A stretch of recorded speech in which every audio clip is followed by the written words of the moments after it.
For half a century, WJPZ Syracuse has been the greatest media classroom on the planet. We've trained students from the 1970s to the 2020s on how to run a professional radio station. But the lessons learned and relationships formed go far beyond studios and transmitters. Taking a look back through the eyes of those who experienced it. This is WJPZ at 50. Welcome to WJPZ at 50. I am John Jagay. My guest today from the class of 84, Tom Giarrosso. Tommy G, welcome to the podcast. Oh, thank you very much. This is going to be a lot of fun. I know you've got a lot of stuff to talk about of your time at the station, being there at a really pivotal time, and being one of the original guys in the Crazy Morning Crew on FM, which we'll circle back around to in a little bit. But first, tell me how you got to Syracuse and how you got involved in radio on the Hill. Oh, gosh. I was born and bred in Syracuse. Going to high school, I used to listen to WYYY all the time because I could get that at home, and they had a thing called the Orange Crush Half-Hour Power Hour or something like that on the air. And I said, oh, and they did a comedy show. It was kind of like National Lampoon was doing a comedy show. And I said, I want to do that when I get to SU. So I ended up going to SU. I think I lived 4 miles south of the campus. I went to AER and then ended up over in JPZ, and that's how I got started. So you went to AER first or JPZ first? Actually, I was at UUTV first. Okay. My freshman year, friends in Shaw Dorm were actually the cablecasters and the engineers for UUTV. And I got dragged in because there was a comedy show called Newswatch on UUTV. If you took Weekend Update and made it a half an hour with people doing skits and things, that's what it was. But it was like a live half-hour show that they would do once a week. Oh, wow. Okay. And I poked my nose in. And after the first semester, I said, yeah, I want to do this. So I became a writer. And then the next year, I got asked to be head writer. So I did that for 3 years while I was there. We did like 60 or 70 half-hour live or live-to-tape shows. And I met so many people in there. And then from there, I think it was the second year in there, I said, I always wanted to get back to doing that radio thing. So I went to WYYY and said, I want to do a radio show. I said, you're crazy. No. And I said, all right, how about this? Can we just do segments for the morning show? Oh, yeah, nobody's ever asked to do that. So we created a group called Purely Coincidental. It was made from people out of the Newswatch troupe.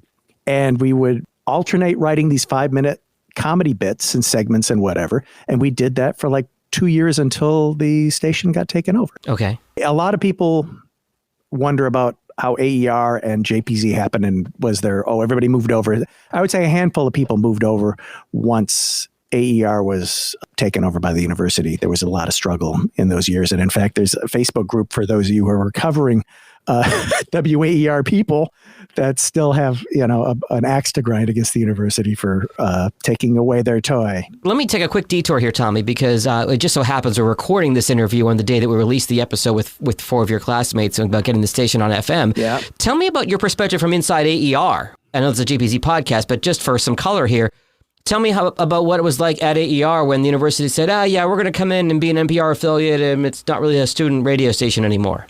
I came in towards the tail end of that. There was a lot of jockeying for position.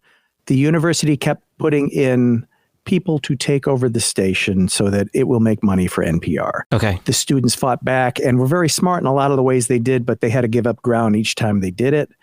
And finally, they got somebody in that just literally locked the doors on them. I was and we tortured him something awesome. It was just... So everyone has a David Anderson story. And also David Anderson and a bunch of people. They were on UUTV. Actually, we did stuff talking about what was happening.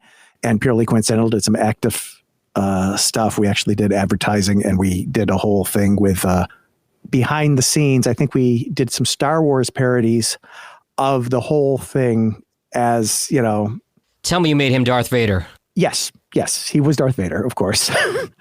But we did 3 episodes. The first episode actually aired. We finished the 3rd episode, but we'd been taken off the air. So we got the 3rd episode played at Walnut Park at the concert because we didn't have an air channel anymore. So we told the guys at the booth, you need to play this. And it was, I think, The Empire Strikes Back. And somehow the university was giving WYYY, the shaft. So Darth Vaderson pushed the Luke down the elevator shaft, and we left it as a cliffhanger because it's like, well, yeah, we're basically screwed. We're not getting the station back, and we never did.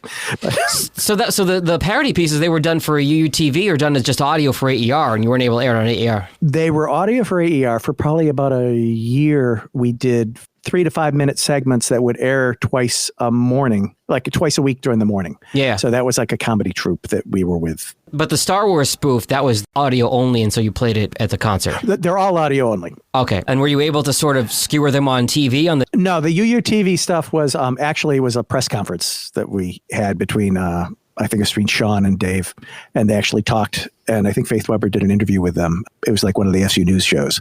And the funny thing was they got them both to come, but nobody told the other that the other would be there. They thought they were doing individual interviews. So they actually had a face-to-face interview at the time. I'm just want to keep my facts straight here. Who had a face-to-face interview? The station got Dave Anderson. Was the admin that the university brought in, okay. Right, and Sean McDonough, who was the sportscaster, who was actually the voice of WYYY at the time. And they basically had an interview together on what was going on. They each viewed each other things. And was it contentious or respectful, or how did that go? It was respectful. It was respectful. Given the perspective now, the chancellor was going to get whatever he wanted. That's where the money was. And yeah. I think he didn't like what the kids were doing with the station, and he wanted to turn it into a showpiece. But it got a little hairy, and the students had some fun with it and created negative press for the university, which they hated. So he waited them out. They graduated. The people coming in tried to do what they could, but there's a knowledge base there. And he basically ended up getting his way, which it is what it is. But there's still a lot of people the way it was done. I mean, I was in the hallway of Newhouse on the top floor with my high-speed cassette deck to do mastering while David Anderson came in and literally locked the doors so people couldn't come in and out. And that was the day that they were supposed to be doing a Syracuse Chiefs game. So Bill Darren had come in. He was the guy who was doing the board op for it. The people there in MacArthur Stadium had no clue what's going on, and they were legally obligated to play the game. So literally he shut the station down, but let the station be up for the games because otherwise they'd get sued for not having the baseball games on. Wow. And then that represented the students, some kid named Sean McDonough. Never heard of him. I hope he does well. Seemed like a promising young broadcaster at the time. Okay, so WYYY may have lost the war with David Anderson, but you teamed up with some JPZ folks to win a great battle. We tortured David Anderson mercilessly, as much as we could. And one of the JPC friends figured out that the school system of phones could call forward. Oh. So there is a bank of about 60 phones in all the dorms. And we went to every single, well, not me. We'll say me. We'll keep phone it that sort, okay. Went to every single phone in the dorms and forwarded them to David Anderson's office. No incoming calls could come in, but anyone who did an outgoing call to that pay phone / local phone would automatically be forwarded to his office. And David at the time was going through press and all these other things that were going on. And his secretary was not very happy to him either. So he was basically all alone, and he had to answer the phone every time. And all these people have no idea. They're trying to call the hall and get him. So he picks up the phone, says, "Hi, WYYY, David Anderson here." And the people on the other end are going, "No, it's not. I'm trying to call, Shaw Dorm East, 2 East, or I'm trying to get this person because you'd have to call somebody the thing." So he literally had 50, 60 people calling him every day that had no idea they were getting him, and they would get pissed at him because he's the wrong number, though they dialed him. They didn't know they dialed him, but they thought they dialed the dorm. That's brilliant. Correct. It took 3 days, and they couldn't figure it out. Campus security had to basically dump the phone lines to clear the call forwarding. So for 3 days, he got nothing but angry calls constantly, and just for going to each one of these phones and forwarding them. So I don't know if he ever knew who had done that or how that had worked out, but we'll say it was some JPZ friends who were friends of AER folks that managed to. See, there were moments where JPZ and AER got along just fine. Oh, yes, we did. We're compadres there. Okay, now that we're transitioning over to JPZ, tell me how you transitioned over to JPZ. I was doing stuff with Dave Walzer, and he goes, "Hey, you got to check out this station." And I'm going, "What station?" Because I'd sort of heard of JPZ because when I was working at UUTV, I was a program director, and we played JPZ on our channel whenever we weren't doing anything. Right. So if it's just bulletin board up, So I could hear them. So they would actually just go into the dorms. So like all the dorms had maybe 40 TVs on campus. So just to give people perspective from back then, nobody had a TV. If you had cable, you were rich beyond, nobody had a phone in their rooms. You could buy one, but it was expensive. You mainly used the hall phones to do anything. TVs in the lounges and pay phones probably, right? That's it. Yeah. That's the only way you can get in touch with anybody. So Dave takes me to this hole in the wall. It ended up being the third floor of Spectrum. Yep, where the Sheridan is now, right? Sheridan is now. In fact, that's where the banquets were held, literally about the same airspace because it was about the same height. Yeah. That where the banquet hall is. I look in and I go, what is this place? It is literally terrible. I mean, I can't say terrible equipment. It's not hand-me-down. Calling it hand-me-down equipment was generous. It was 50s leftover dumpster stuff, which was great. And the music is literally 45s that have been played so often that they're just scratched up. Yeah. And a few carts and stuff. I sit down and the guy ahead of us is like totally excited, upbeat. And then I look at the sheet on a schedule and it's like, there's no empty spots for any of the slots. There's like 100 names on here. I hung out with him and I met a bunch of people there and said, all right, this is neat. I'd be into this. I did a few shifts, but I couldn't get in because it was too busy. Mm-hmm. But the phones would ring off the hook. Wow. It's like, you're not even broadcasting. You're just on a blank cable channel in Syracuse. How are you getting, like, your phones are not stopping? And it's like, it's because all the high school kids realized they could call in and they would actually get their request played and they would play us for all the parties and stuff. So I'm sure somewhere in Syracuse, it's like their parents are going, why do you have the TV on with this blank screen and you're all dancing and singing in your rooms? But that was my start of JPZ. Okay. So the next step is I had heard about the FM licensing happening. I have to say, very minor part. I just basically hung out with Eric Fitch. That was my thing. And they moved over into Watson before they actually went up on FM. That summer and that fall, I was there, and Eric was basically building everything. He was building the studios. He was getting the transmitters in and all the pieces. So it's like every once in a while, he needs somebody, oh, can you just move this with me or whatever? I said, okay, fine. This is summer of 84. This is summer 84.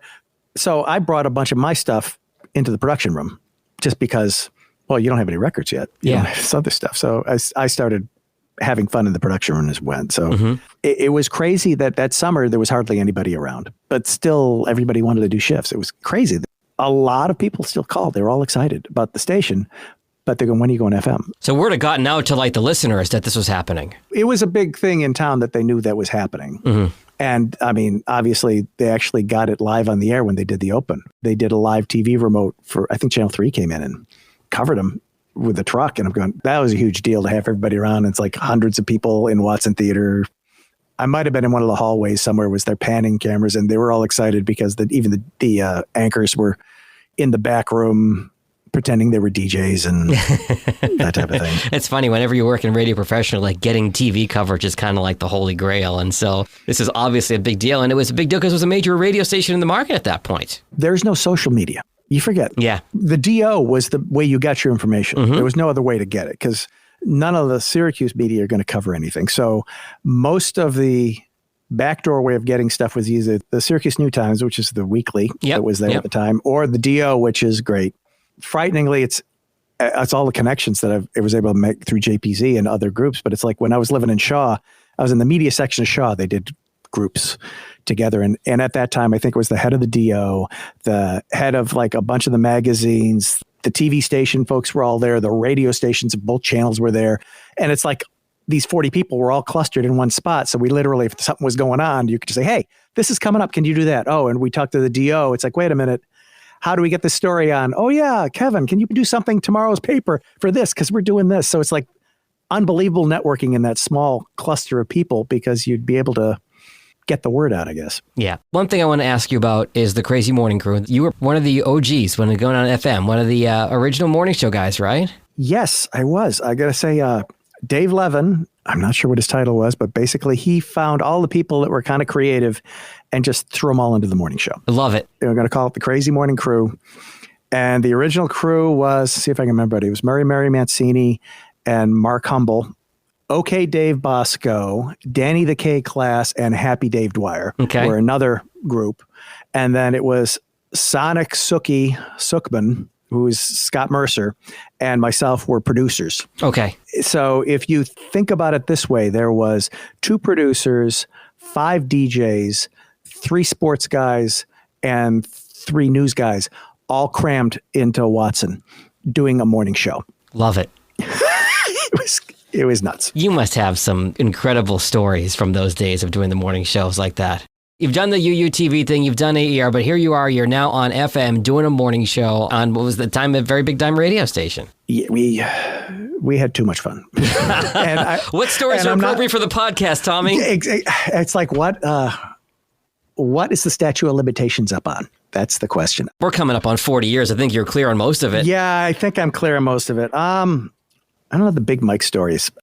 Phil was so pissed at us. We got in such trouble. But one morning, it must have been a couple of months in to the Crazy Morning Crew, maybe a month in, because we've been doing, you got all these people, all this banter, this laughing and stuff going on in the background.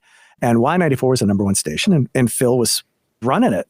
And Phil came from JPZ, and he'd always help out JPZ the best he could in what he was doing. And their morning show changed to a Z Morning Zoo overnight. Suddenly, they're all talking, they're all chatting, they're all happy, back, going back and forth. And it's like, we scratched and said, wait a minute, we've been doing this for a month, and suddenly the number 1 channel changes over to our format. So we had to have a little fun with it. Yeah. Danny calls up the station, and then I hear a little click, click. And we're recording on our end, obviously, and they're recording on their end, because I hear this little click. I'm going, all right, they're starting to roll. The reel's rolling, okay, yeah. Reel's rolling on both sides. Hello, is this Y94 FM? Yes, it is. Is this Big Mike? Yes, it is. Big Mike. Oh, my God. The one and only. Some friends of mine and I were sitting around listening to your show, and we think it's great. We noticed, have you changed your format recently? Yes, we did. Yeah, because you sound like, you're doing like a lot more laughing and things. It's a real up show. I really like it a lot. Thank you very much. Also, Big Mike, your wife called and said to make sure to pick up some white bread and mayonnaise on the way back from work, okay? Why is that?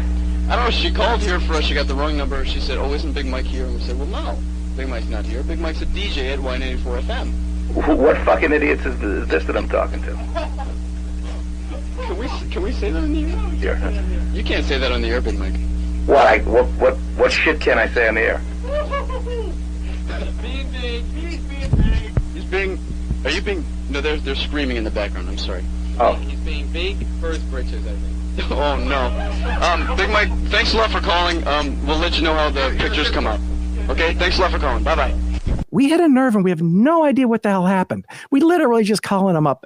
And I guess there was stuff behind the scenes that were happening, because then later that day, Phil calls up all of the senior staff people pissed at us for something. And it's like, we're going, all we did is call them white bread and mayonnaise. What the hell's going on? And I guess in the background, there was other things going on in his life. And I have the feeling he thought we were more involved in whatever was going on behind the scenes than actually was. Okay. And we got pointed at it. So we're just sitting here going, wait a minute, we got attacked. It was all on our head, because I don't think they were actually listening to us, but they had changed formats. We kind of brought their attention, and then suddenly all this came down, and it was pretty funny that it's like, we didn't care. We just fat, dumb, and happy just went on and our own stuff. It's funny how a little bit of radio warfare can get under your skin, because a lot of radio folks are just really thin-skinned because, we hide behind a microphone and all that. I remember my very first paid full-time gig in Burlington, Vermont. I screwed something up and the station was off the air for like 30 or 60 seconds. They had screwed up the computer or something like that. Yeah. Program director across town, who I would later work for, calls me. He's like, hey man, is this Jag? Yeah. You got some dead air? Oh, yeah, man. I took care of it. He goes, man, hope you haven't unpacked yet. And I'm like, oh, no. I'll give you another story. Yeah. How things kind of worked for production. So Scott and I would get in like 11 o'clock at night. Okay. And we would try to get like the UUTV friends or whoever was around, bring them in for like an hour, have them do bits and skits and things like that. And we would work all night. Wow. Produce bits for 6 a.m. We would stay for the show, stick around for the first couple hours, and be like behind the scenes helping them out and say, here's what we've got. So they had all the prep they would need for the show. Wow. Okay. And it'd be either 2 or 3 people, depending on what was going on. And then they had all their own skits and stuff that were going on. So that was kind of like the basis of how it worked. And then we try to bring the news and the sports people in. Some of them were game to help and play with what was going on, and some of them just did not wanted to keep the seriousness of what they were doing straight, which I give them for it, but it's like... That's true. Throughout the generations, you had the sports news people that would mess around with you, and then the people, no, I'm here to do a newscast or a sportscast. Yes, exactly. But we had a lot of fun with all these people. It was a camaraderie of all these different people. And it was, I mean, you got 3 rooms of people coming in and out all at the same time. And it's like, oh, hang on, shut up, mic's on. Yep. Then cue the other mic, and then whoever's doing the interactive, they do stuff with that live, and then we have phoners and things like that. Early on, I kept asking Eric, hey, Eric, we need to have a way to get listeners on the air. Mm-hmm. And he said, no, we can't do that. I said, yes, we can. He said, and then my problem is I know just enough, just enough to be trouble. I said, we can do this. And it's like, no, you can't. It's like, so he wasn't there one day, and I went to Radio Shack, grabbed one of those suction cup things to put on a phone, literally ripped the end off, connected something else, tied a 1/4-inch plug to it, jammed it into like one of the channels of the reel-to-reel. Oh my God. It was a terrible, nothing but buzz coming through, but you could sort of hear somebody on the other end. And I said, that's what we're going to do. So I said, hey, do you like that? And it's just like the worst sounding thing on the air, but we got listeners, and that second the listeners could hear themselves, forget it. It was crazy. Oh yeah. And then we would take the listeners and we'd cut them into promos, because back then it was all tape and razor blades. Sure. Old school. I mean, I had my record library there on purpose so that I could track this stuff down. So we would do montages.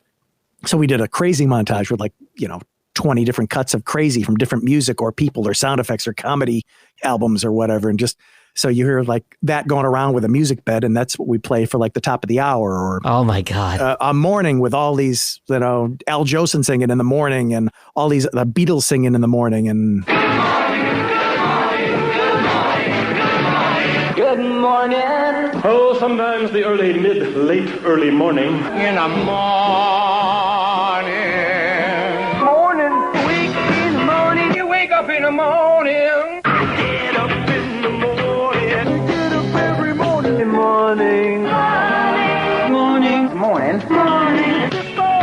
Sunday morning. Wednesday morning. Crazy morning crew. Lots of fun. 10 minutes before 10 o'clock in the morning. You're going to be going crazy tonight because Mark Hummel's been doing weird things. New house, a newcomer come here with a weird dragon, and I think I got a pizza bus with lots of strange things on it, so stay tuned. Chop them all. And they were all literally a razor blade, 1/2-inch piece of tape. Yeah. 50 of them in a row. Oh my God. That we would spend and do overnight. That was one of my favorite things to do for years. And actually, when I went up to New Hampshire, when I got my first gig, that was one of the things I did, is I just spent way too much time in the production studio chopping all these production bits together with all these high-end things. Because you're used to going in at 11 p.m. and working straight through the night. Oh, yeah. Look, that's actually a great transition, Tommy. Tell me about your career post-Syracuse. There was a lot of levels. Okay. My first radio gig, which wasn't the radio gig, was we took the bits we got from the Crazy Morning Crew and sold them to American Comedy Network. Oh, wow. While we were still working at JPZ, we sold scripts and voices and clips and bits to them, which went out on their network. So they would hit all the morning shows across the country. And we ended up doing syndicated radio for like 8 or 9 years. Oh my God, that's amazing. So that was the first group we were in, and which was nice. Scott and I used to love to drive places and check things out. Mm-hmm. We would think over the summer, well, why don't we go to other radio stations? So we literally would look them up, show up and knock on their door and say, we're from Syracuse at JPC. Can you give us a tour? We went to Rensselaer. We'd go to Albany. We'd go to Boston. We'd go to wherever there was a radio station. We would go and just try to hook up and see what was going on with it for those type of things. All kindred spirits through 50 years of the radio station. There are so many people nodding and smiling right now. It was so much fun. And we used to do that. We used to go with Eric. Eric would overnight go to the same thing for radio engineering, head ends, antennas.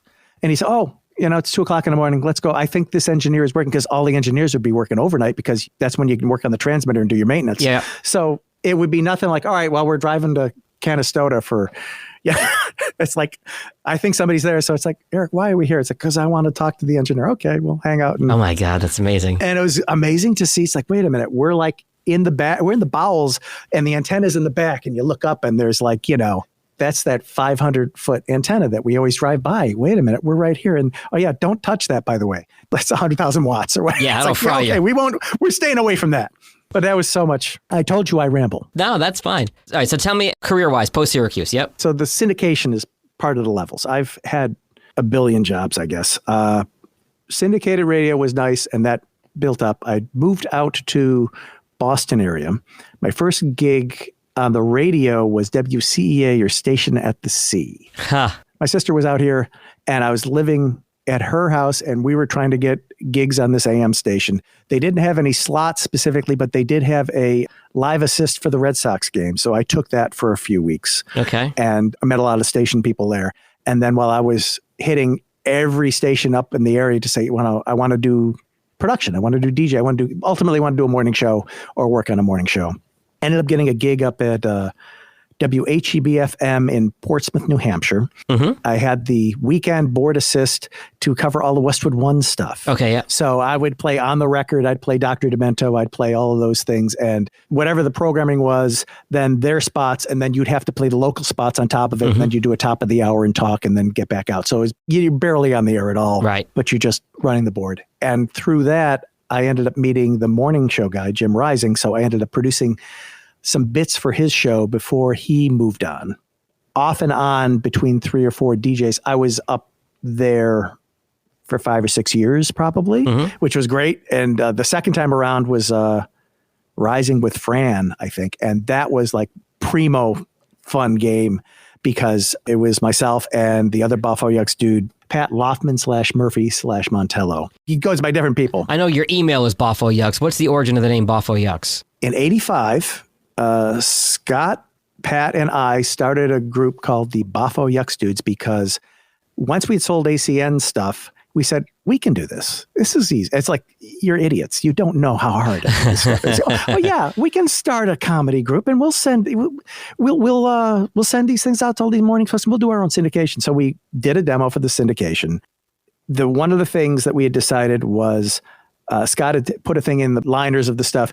Big Boffo Yux Dude is like the head guy of the thing. I said, all right, we got to use that somewhere. Got it. Okay. So Boffo Yux Dudes came from that. And the problem is we use that name when we sent stuff to Dr. Demento because we had a whole bunch of stuff on there. And then, well, now that it's out with a name, we're stuck with it for, that works when you're, in your 20s. But when you get a little older, it doesn't flow off the tongue as well, I guess. The respect level is not necessarily way up there with a name like that, but that's actually now it's ironic. So I let it go because it's, 35, 40 years later. All right. So fair enough. What was after New Hampshire? What was after Portsmouth, New Hampshire? While New Hampshire was going on, Dave Walzer, who was Davey Dave, ended up working in cable down in Needham, Mass. And I ended up getting a gig shooting and editing TV news for a local public access station. Okay. So I do 2 days a week down there. One day would be shooting and editing news, and the other one would be producing a live newscast. I did that for like 10 years. Wow, okay. Fun. So it's like 2 days a week there, 4 days a week up doing morning radio, off and on. And then on the weekends, I did cashier at Building 19. And then while that's going on, it's all about my favorite mantra. It's all about the keys. Okay. I had keys to a TV station. I had keys to a radio station, which means I can spend all the time I want in their production room whenever it's not being used and no one's going to complain. Got it. And I spent years in production studios creating bits. So we ended up doing Pat and I did a comedy video show, which ended up getting an ACE award actually for basically just following us around, doing all the comedy stuff that we did and bits and things because we had graduated from doing ACN to Olympia Networks and then Rick D's networks and then all these other networks that we would like, oh, well, let's try this. And while we were doing stupid stuff like that, like Scott also was working at Z100 as an intern and doing their morning show with Scott Shannon stuff. Mm-hmm. So I remember one night, like we would hit radio stations. You got keys? Can we go in? Okay. Pat and I would go down to New Jersey, broke into the station because he had keys to get in, went into their production studio and spent a night doing a whole reel or two of all these new original bits. At Z100. At Z100 in the building. And while we're doing that, Elvis Duran is doing overnights. It's like one of his first shifts. We didn't know who he was. Oh my God. So we're just hanging out and he's like poking his nose. What the hell are you doing? It's like, hi, we're doing bits for the morning show. Oh, all right, that's fine. But it's like, we'll try to keep it down, but we're excited because we're doing all these. So we left a reel. And the nice thing was we would do all our stuff. We'd have them playing up in New Hampshire. Scott would take the reels. He would take them. They'd up on Z100. I think some of the stuff made it onto their album. They have best of albums and stuff. So I'm sure some of those bits ended up over there. And we didn't know any better. He said, like, let's do that. And then stuff would end up on Demento. And you never knew where anything was because you're continually doing drops and liners for people and stuff. And the goal would be, we got to write a bit. We'd write a bit. We put it on a reel. We send it out. FedEx to the syndicator. It would be on. They'd press it onto a CD. It would go out to, 400 radio stations with an interactive. So it's like we would do Elvis traffic. We love doing Elvis. So it's like, so we would do all the funny parts and then the DJ would have the interactive part. Oh God, I remember some of that stuff. Yeah, okay. If anybody ever heard Elvis Weather, where we sang all these different weathers to have the DJ would do all the local stuff. And they were set up. So we did a rainy, a cloudy, a snowy, a windy, and we sang them all out. And the DJ left a hole for him to actually do the temperature and stuff. We did a Great Pretender weather where whatever DJs could use that would be interesting that we all learned at JPZ. All those sections, we just mined them and tried to get them out to help other DJs. And all that stuff started at JPZ. It was crazy. And you guys are getting paid to send these gigs out to stations and just, or for paid in exposure? We were paid. The hardest part, this is what we learned for ACN. The first one we did, we would spend 3 weeks writing stuff. We'd get a reel together, send out like a 20, 30 minute reel, all different bits, and they'd pick one. And I'm going, this is not efficient. So ACN bought Frank and Al's, which were Frank and Al series, which we started on JPZ. We probably did 30 or 40 of them. There were 5 or 6. Basically, hi, I'm Frank, and hi, I'm Frank. You never hear Al. And he basically does a string of puns. Okay. You can probably listen to some of the clips. It's like a 30, 40 second. It's like Frank and Al's Vegetable Boutique. But they were really, really bad puns. Like, I am Frank of Frank and Al's Vegetable Boutique in the mall. Come down now and choose from our tremendous assortment of things pulled out of the dirt. Here are just a few of this week's specials. Homegrown ingrown corn at 30 cents a foot. San Diego zucchini, we ain't lying, at 20 cents a pound. You'll usher in great meals with Edgar Allan potatoes. At $5 a bushel, you'll be raving about them. Grab the kiddies so they can sit in the lap of Willie, our 6-foot stuffed muskrat. Take home a free photograph of the event as a memento of your visit. You just don't know what will turn up. Why waste your hard-earned celery anyplace else? So if you care at all about your family, please let us serve you. We relish the thought. Yes, old MacDonald had a farm, but he went bankrupt and we bought it. Frank and Al's Vegetable Boutique in the mall. We squash the competition with prices that cannot be beat. That's Frank and Al's Vegetable Boutique with 27 easy locations in the Foxborough Mall and Epping. So the ACN liked it, but they didn't like our voice. So they just bought the scripts. Okay. And I think they bought the scripts for like $50 or $75 a time. And when you're a starving kid, it's like, holy crap, I'm getting $50 for one sheet of paper. We were probably worth a lot more than that at the time, but we're making some money. We're actually paying the bills with it. So we learned instead to change from doing 20 bits and only them taking 2, trying to sell a format that we can do dozens of and then don't have to redo it. So we ended up coming with a bunch of those with the other syndicators. So we did Woman Talks, which is definitely not PC anymore, which is 3 guys. It's a show about women, for women, by men, and the men get it all wrong. Okay. Well, I mean, okay. Right now, red lights are going off. We won't play a clip of that, but I get your drift, yes. Times have changed.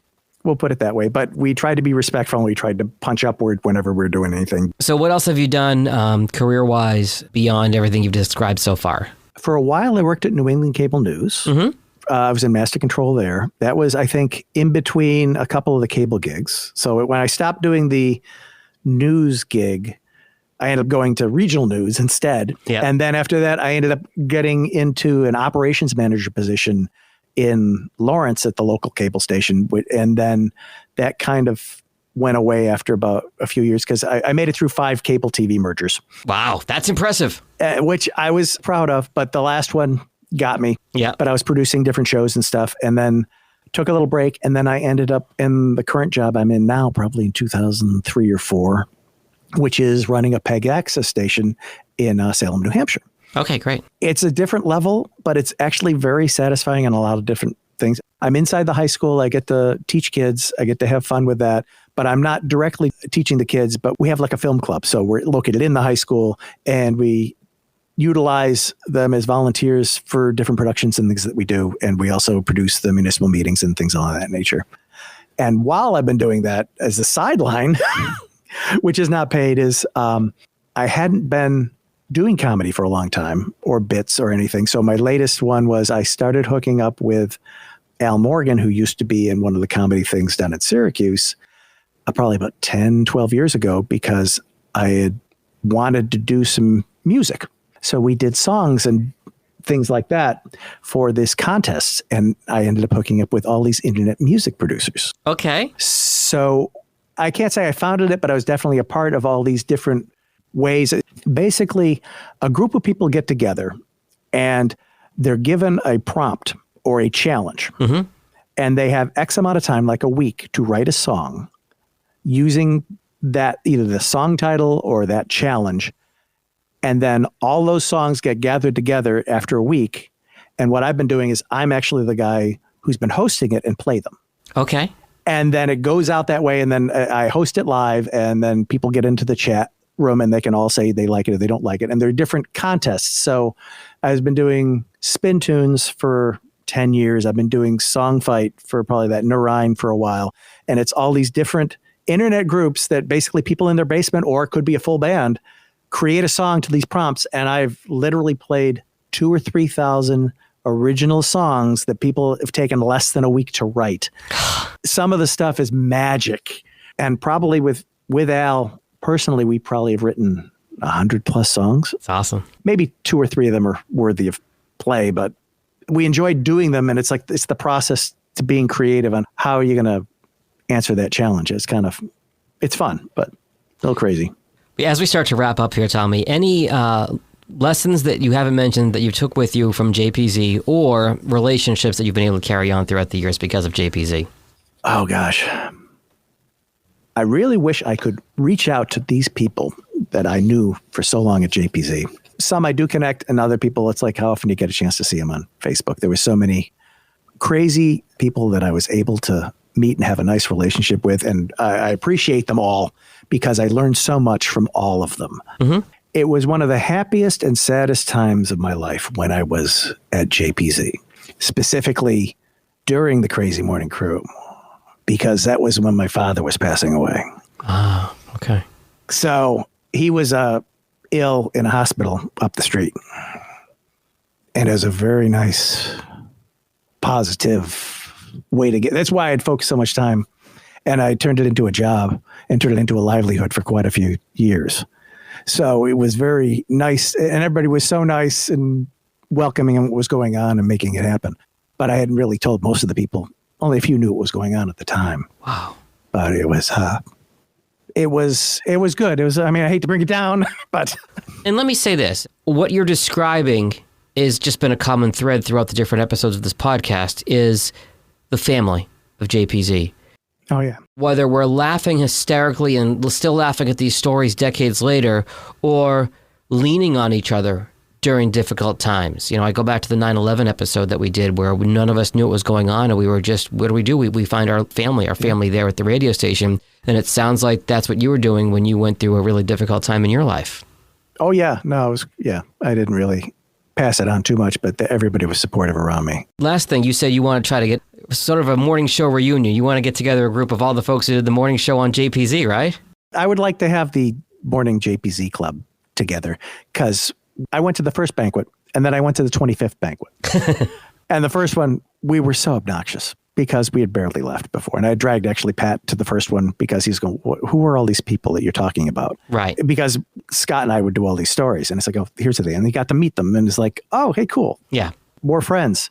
But when I went to the 25th, it's like all these people were coming up and going, they sort of knew who I was, or it's like, hey, I played those carts that you had left behind when you blew out, or stuff like that. Okay. And it's like, all right, that's neat. So it's like, I slowly were realizing there was like Marty and Steve and a bunch of the other folks. It's like Cousin Danny was there before I left. He was there as part of the thing, but there was a ton of people that came after me, and a bunch that were at the reunions and the banquets that they would come up to me and I'm going, I don't know who you are, but we have a shared experience. Yeah. And I get that. And it's the shared experience which gets you, because unless you've been in morning radio and know what it's like and what the pressures were, it's like, wait a minute, I hit the post. You're going to do a fist bump.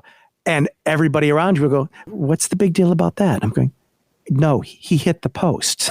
You don't get it. He not only hit the post, he hit 3 posts, waited, and then hit the 4th post. And they're going, what are you talking about? It's a shared sickness we all have, that when we listen to the radio in the car, we turn the music down and we turn it up as the song is starting and end, right? Exactly. And it's like, I couldn't tell you what the lyrics are, but I could tell you what the post is for all these songs, because that's all you hear is the beginning and the end, because that's when you put the headphones on. Exactly. So I would love to see either a listing or a chat function of some way of all of us to get together and say, share that experience of what was going on. If you did the morning show on WJPZ, I did it for like a semester, so I did it for a hot second. But anybody who participated, it is such a shared experience, just like we've seen with so many things in this podcast. And that's a great place to leave it. Tommy G, class of 84, thanks so much for being on with us today. No, thank you. And thank you, Jack, for doing this. I have not gone down this line. I was not planning to obviously say all the stuff I had said, but I'm glad I was glad able to share. We'll go from that. Fair enough. And thank you very much for doing this, because it's kind of neat hearing it back. And now I'm getting to experience all the people that I missed in my years after I left. And I'm going, we all have different stories, but they're very similar. Exactly. We all have a shared experience, and it's so cool that we're able to all share those experiences together. The WJPZ at 50 podcast is created entirely by the staff and alumni of the world's greatest media classroom. It's hosted by John Jag Gay, class of 2002. Editing help from James Bames Grundy III, class of 2020. Imaging by Maureen Cooper, class of 1999. And Ed Lacombe, class of 1985. Podcast artwork by Marty Dundix, class of 2001. Follow WJPZ at 50 on Apple Podcasts, Spotify, YouTube, or wherever you're listening right now.